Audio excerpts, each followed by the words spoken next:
আহ,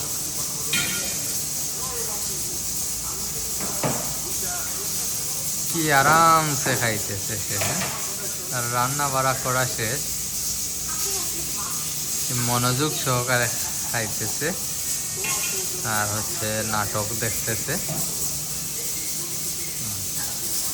এইদিকে আমাদের শফিকুল ভাই রান্না করতেছেন, এইদিকে ফরহাদ ভাই,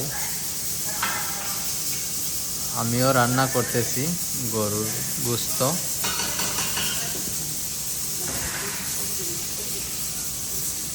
তো আসলে কাজ করে এসে রান্না করাটা